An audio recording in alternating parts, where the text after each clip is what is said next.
Welcome to the Still Caring podcast, presented by Stillwater Medical. Here, community is at the heart of healthcare. Through honest conversations and shared experiences, we explore what it means to care for our health and each other. Because better health takes a village, and you're part of ours. Hello and welcome. I'm Abby Fox from Stillwater Medical, and today we're talking to Chad Weiberg, Athletic Director at Oklahoma State University, about his life-saving open heart surgery.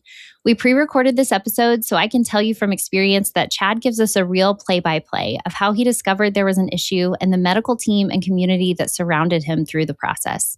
We get real about the realities he faced preparing for a surgery of that magnitude and what life looks like now. It's a conversation I think you'll really enjoy. Listen in. Thank you for joining us today. We have Chad Weiberg here at Stillwater Medical. Chad, thank you for being here. Sure. Thanks for having me. Yes, absolutely. Well, for our audience, will you just give a little bit of background about yourself and when Stillwater became home for you? Well, I've been in Stillwater. I've made it home several different times. So we actually moved here when I was in junior high. My dad was an assistant coach on OSU's basketball staff. So went to junior high here, then moved away, and then came back for school, and started in the athletic department as an unpaid intern my junior year in school. And little did I know that it would lead to someday then being able to come back. 8 years ago as the deputy AD, and then took over as the AD 4 years ago. That's amazing. What is the favorite part of your job? Oh, definitely the people.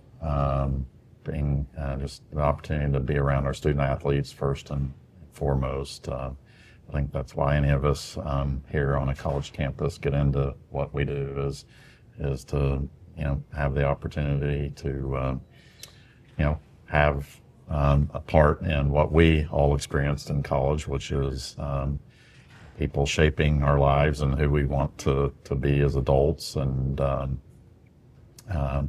then, obviously working with the coaches as well. So they're a huge part of that for the student athletes also. And then just our fans and donors. So it's definitely the people. That's great. Well, and you've been a great role model and community leader. So we're grateful for that. Most recently, you've been sharing your health journey. So talk to us about, which includes open heart surgery. Yeah. So when did you discover there was a problem? Yeah, so it was definitely something that came up over the summer that was not on my summer bingo card, but just very blessed in the end that that it was caught. So it really just started with my primary care physician, which is Dr. Green on OSU's campus, and he's great.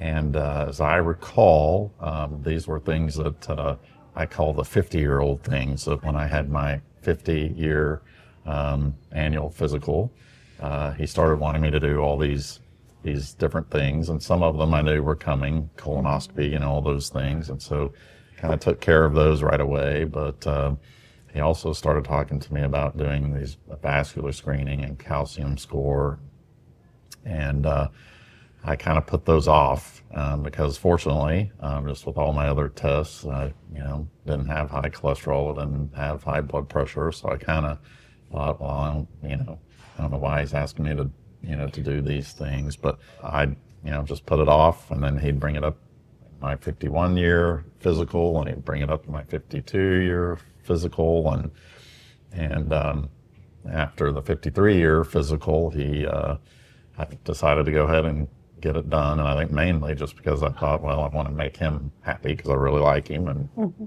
and so came in here to the hospital to do the screenings, and everything, got my scores that day, and everything checked out fine as far as the vascular screening, and the calcium score was really good.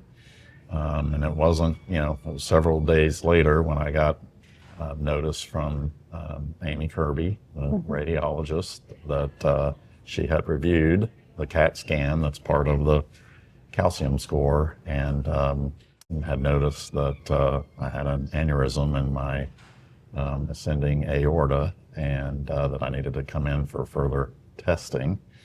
Of course, part of me thought this was a mistake because, I left there and everything was fine, and but before I could even call Dr. Green to ask him if he'd gotten the same notice, he was calling me, and so that triggered a series of other tests both here at the hospital, and then Dr. Van Zant became my cardiologist. So some tests with Dr. Van Zant, and then ultimately some tests at the Oklahoma Heart Hospital in Oklahoma City. And each step of the way, I kind of kept thinking this was going to get better, but it actually, they were confirming, sort of worse things, that this was definitely something that needed to get taken care of. So after my last test at the Oklahoma Heart Hospitals, when I met my surgeon for the first time, Dr. Randolph, and he started walking me through, what this was going to look like. And at the end, he asked if I had any questions, and I was kind of like, I'm having a hard time wrapping my mind around any of this, much less questions. And it was at that point that he kind of got real serious with me and told me the seriousness of what we were dealing with. And kind of when he put in that perspective, I quickly went from, are we sure we need to do this, to how quick can we get this scheduled and get it done. So it's quite the journey, but just very blessed that all of those people were able to, discover it and then get it fixed. What kind of fears and challenges do you kind of work through in embracing that? Because if you thought you've been healthy your whole life, like how do you walk into a surgery of that magnitude? Yeah, it was definitely a wake-up call. I think that there's obviously all of the fears, concerns, whatever you want to call them, but I pretty quickly got a lot of confidence just in the expertise of the people that were Dr. Randolph and his team, the people that were going to be doing it. Obviously the first question is, how many of these have you done? And it's literally, I think, in the thousands. So you're like, okay, that makes you feel good. And of course, his reputation was just really, really good. And so felt good about that. And, you do kind of start thinking about the what ifs and all of that, and I had some conversations with my wife about, those things, but felt good about that. And at the end, as you're literally being wheeled in for the surgery, I kind of had this peace, that everything was going to work out the way it was supposed to work out. Of course, faith for me is a big part of that. But also just having confidence in, where I was and their ability to do it. So, and again, just having the overall blessing, feeling of being blessed that they even caught it, right? Because there was had no symptoms. And what I learned is I was likely to never have any symptoms until it was just too late. And with this particular, thing, and so just very, very blessed that they caught it. Absolutely. We're a community health system, and so community is really important to us. How was your community present to you as you navigated all this? Yeah. So it happened really quick, obviously going through the tests and figuring out where this was headed, and then when the decision was made that that's what was going to happen. So, and we were getting ready to start football season, start the sports season, and we have student athletes coming in, getting ready for their seasons, and so I didn't want to create a distraction. I mean, that was the main thing. And I felt really good about, my team, my staff, and the athletic department, just be able to continue everything moving forward, without my presence there. And that was really important, just mainly because the time of the year it was ramping up for everything. And so it wasn't that I was trying to keep anything secret or hidden or anything, but I just didn't want to create any distractions. So, there were a few key people that I needed to tell, in advance. But most everybody found out like the night before the surgery. I sent an email out to everyone. And at that point, the word kind of, slowly spread, and just the outpouring of support that I got from, whether it was athletic department staff or fans or community members, and not just me, but obviously being very focused on my wife and family and making sure that they had everything that they needed. So it was, I really, really appreciated that. But at the same time, I was like, I wanted to keep everything focused on what was going on at OSU Athletics. Absolutely. What does life look like on the other side of a big surgery like that? Yeah, well, there's obviously then just the recovery and that you have to go through. And again, everyone was great, and in the hospital with helping you start that journey, and then once you get out, they tell you what they want you doing, and the kind of the follow-up appointments, of course, the medications and all that. Everyone here, hospital, Dr. Green, Heart Hospital, everybody involved with that. It's been great, Dr. Van Zant. And now I've started rehab, so cardio rehab. I'm here at the hospital, and so that's been great. Just because the biggest thing at the end of the day, once you kind of work through the first parts of recovery, is, for me at least, has just been building up my strength and stamina, because you don't realize how much of that you lose when you're just not able to do anything for that period of time. And so getting back into that, having them sort of educate me and pace me through what I should be doing, has been really good. Feeling better, every day just because of that. So. What are you most hopeful for when you think about the future?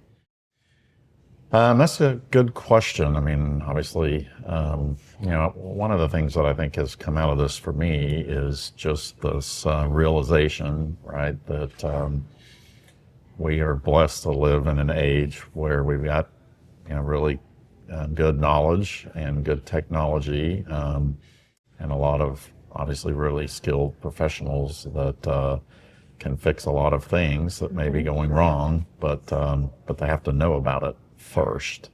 And so my message to all of my friends and counterparts and anybody that has reached out to me during this time has been, go get your physicals, and get checked out what the doctors want you to get checked out, because if I put these screenings off any longer, I mean, who knows what would have happened. So just really appreciate Dr. Green's consistent message to get these done. And so my message has been, listen to them. Yeah.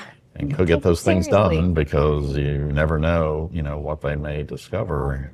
And obviously, finding it is the first step, to fixing it. And so, and I've had a lot of people, through those conversations say, hey, I went in and got my screenings done or got my physical done. And so that's been great to hear. Do you feel like that information gives you a little bit more control over your health? Yeah, I think so. I mean, I think it is just it's an awareness, I guess. I've told a lot of my friends that are obviously sort of my age, is that we're in a stage in life, right, where our brains are still telling us that we're young. We don't, from that standpoint, don't feel like we're any different than we were when we were 25, but our bodies obviously are not 25 anymore.